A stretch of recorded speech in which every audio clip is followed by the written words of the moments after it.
Ladies and gentlemen, welcome to the 13th annual Dodgeball Tournament. Today we have two teams. One extremely athletic, the other one not so much. Let the games begin! And we're off. Ike in the middle. Maximum efficiency. Oh, and it gets Beckett out. And following Beckett, John, what an absolutely sorry player. And we had such high hopes for him from the qualifiers as well. An absolute disappointment. Yo, is that a beat shield? He's getting overrun, nowhere to go, and another player out for Clayton's team. Clayton's all alone. What can he do? There's smoke filling the arena. What is that? Is he going Super Saiyan? Oh my god! Dodge, weave. He's blocking like his life depends on it, and it does. Oh my god, a quad kill? Final two. Clayton rearing up for a devastating blow. Oh my god, the speed! Oh! Oh my gosh, what a riveting performance, which concludes the 13th annual Dodgeball Tournament.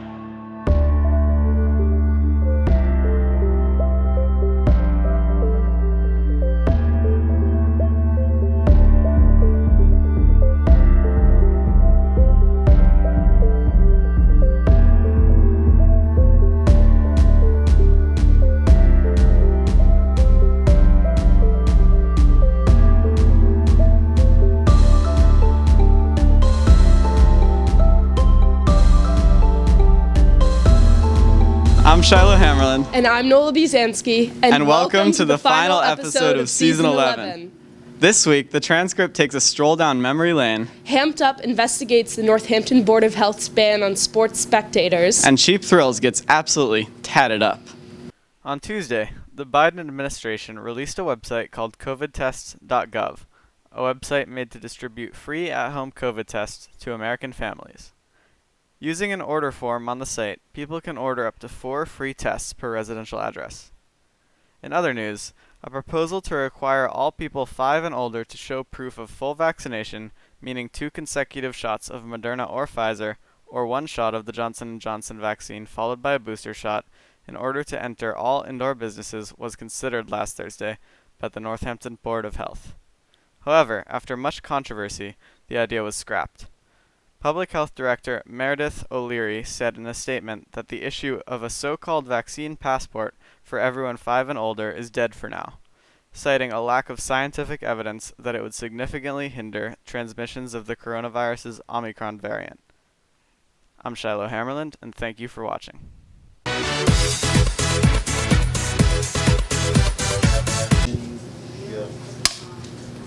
Welcome to Hamped Up. Over winter break, the Northampton Board of Health announced that spectators at NHS sporting events would be limited to intermediate family members.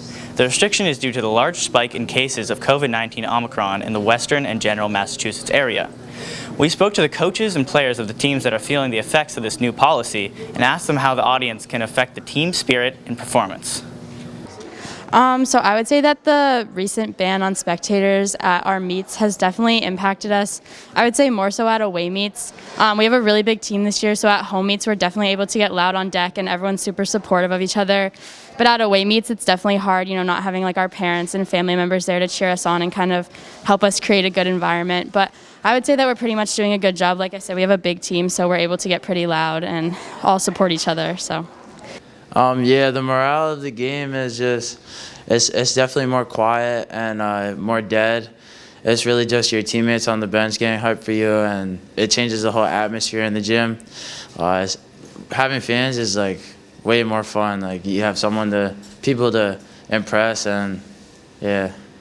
I think spectators affect the game in a good way. I think cheering for your home team helps the players and helps the team. When they're playing good, it helps them keep the momentum going, and it can also get the away team off their game a little bit if you're saying things to them. So I think it affects it in a good way.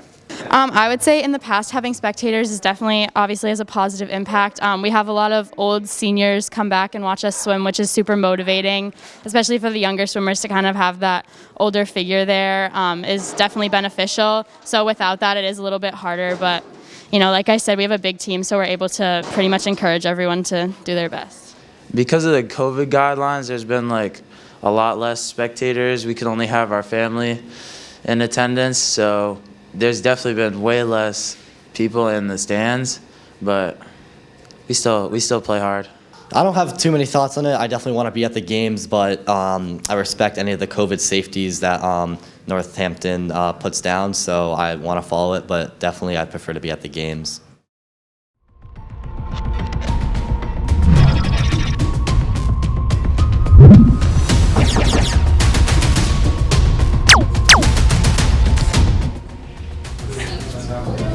Thanks for watching Hamped Up. See you next week.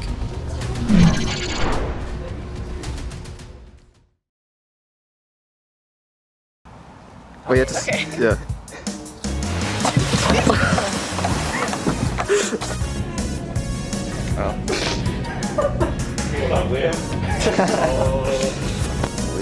This week, the Transcript takes a stroll down memory lane. Hamped Up investigates the Northampton Board of Health ban on spectators, and Cheap Thrills gets absolutely tatted up. People have been kind of rude to me in the halls because I keep ambushing them with questions that are annoying. With supporting the daily needs of the homeless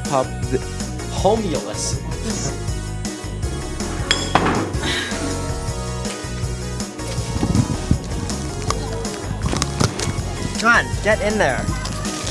Okay, he ruined it.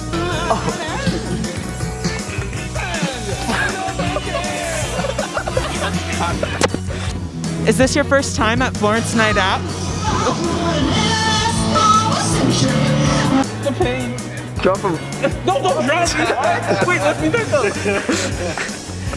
There are some things that Rory do that, you know, those people who are just kind of god awful. I mean, I feel like that's Rory Maurer. So when Rory comes out, here's what we're gonna do. You know, this is fine. Just scrap that. Am I going straight? What's up? You just need to get sturdy at the transcript. Pre-outro stretches. Here we go.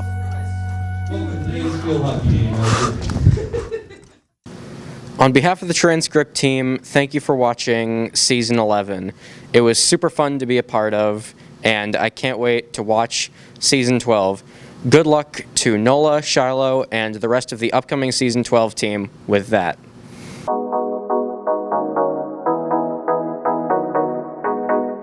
Welcome to Cheap Thrills. This week we decided to express ourselves in a different way at Lucky's Tattoo and Piercings. We met with Andy Saunders, experienced piercer, to better understand this career and industry.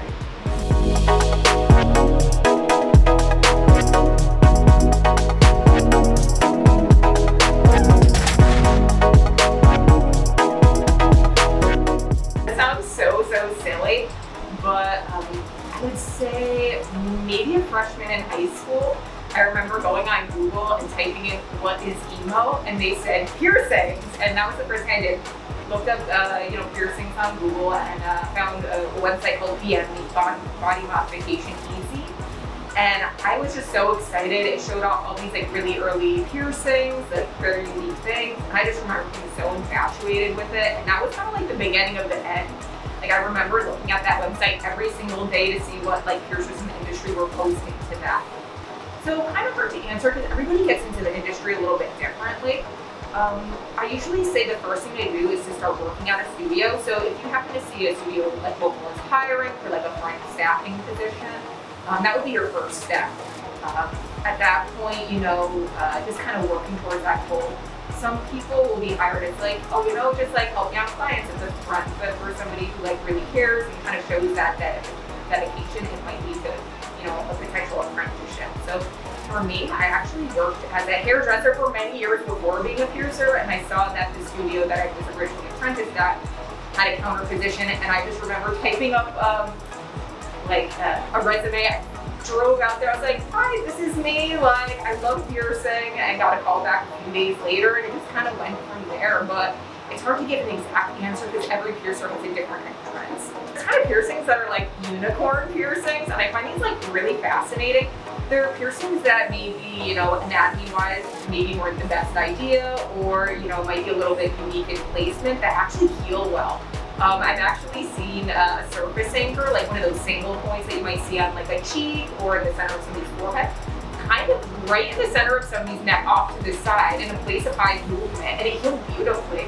So whenever you see somebody that kind of beats the healing odds, it's kind of amazing. But I feel like nothing really surprises me too much these days, but there's always going to be somebody that's like pushing the boundary and wanting to get a little creative, or maybe wants to experiment with their body. So I'm totally open to, giving them that opportunity.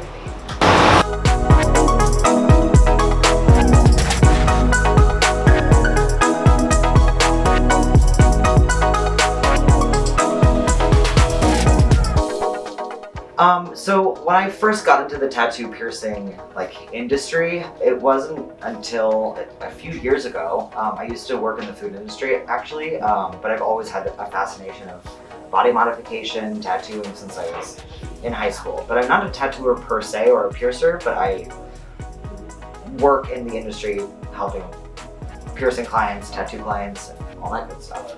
I mean, I think that people should get what makes them feel happy. If they want something that has a lot of meaning behind it, I think that's really wonderful. But it's also really fun to see the tattoos that come through that are like a hot dog with butterfly wings, or there's a lot of goofy stuff that I think that if whatever you want to get, you should absolutely get meaningful or not. The total price of getting pierced at Lucky's was actually $145. This is a super great business with a ton of experienced professionals, but that price is definitely a setback. I don't think that is cheap whatsoever, but I do think what it is more of an investment. The actual process of piercing, my piercer Andy, they were super amazing. They made sure I was comfortable the whole way through. They were ensuring me that there are no stupid questions, there are no bad questions to ask.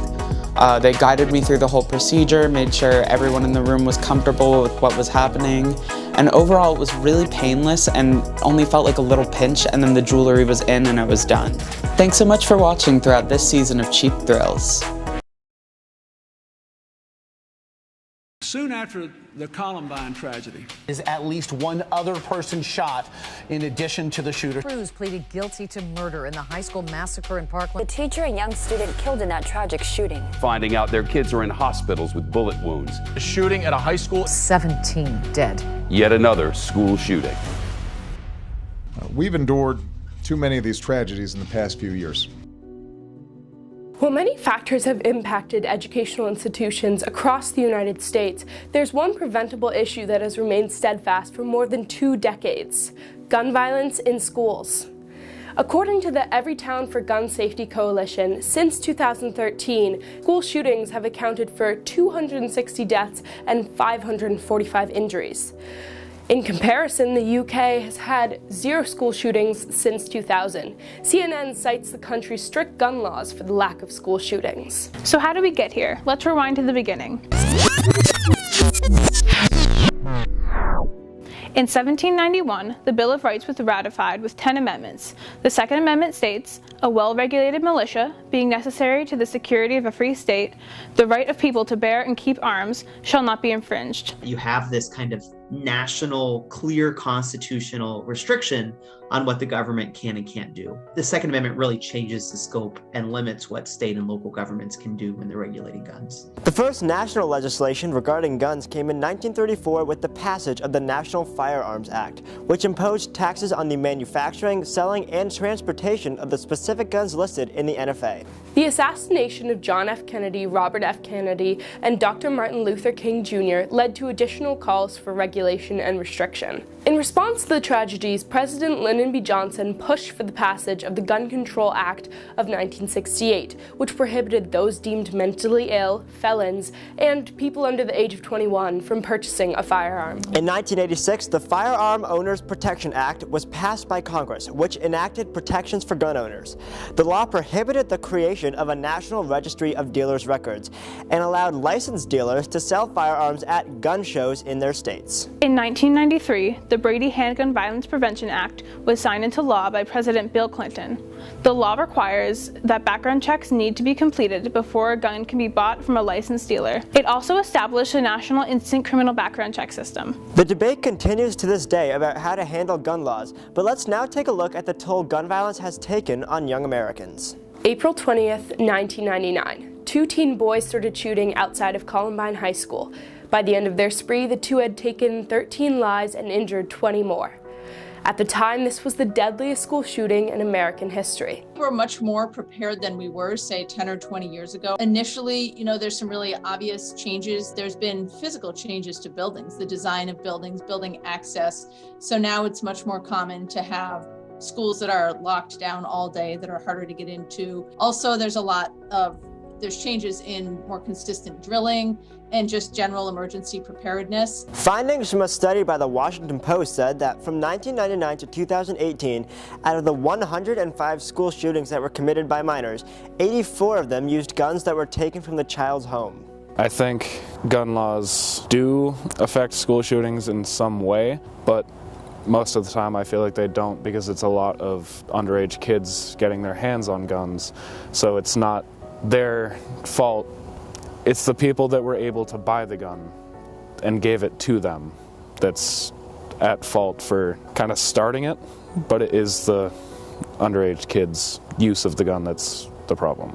Long-term effects of perpetual gun violence around the world has only just started to be seen in our youth. For individuals who've been directly involved in any sort of gun violence, they have very severe symptoms and can be diagnosed with things like PTSD or acute stress disorder. You don't have to be directly involved in the gun incident to feel the repercussions of it, to have some of the anxiety or the fear or apprehension, I think, of what's safe and what's not. It's almost like hearing about school shootings in the media has become regular to our generation. It's something we have expected and are learning to adapt to, and how to save ourselves almost. Some students have taken this anxiety and channeled it into activism.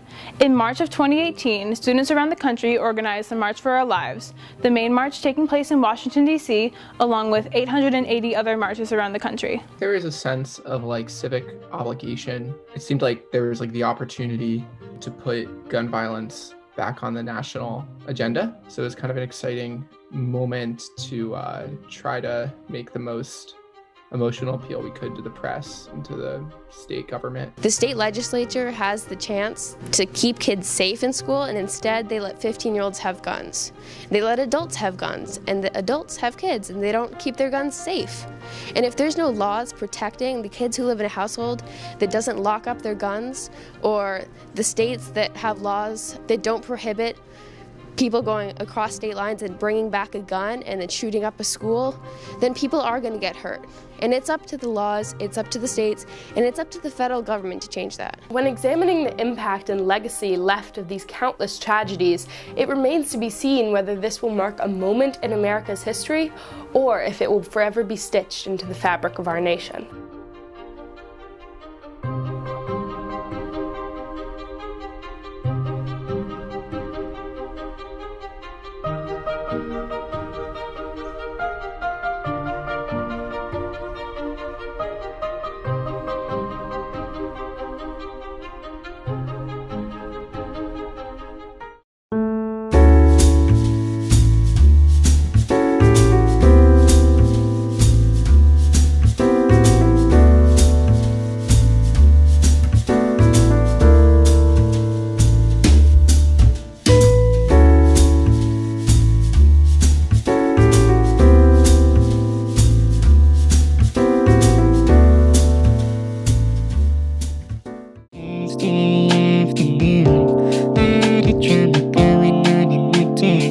We're talking about the transcript. You're talking about the transcript.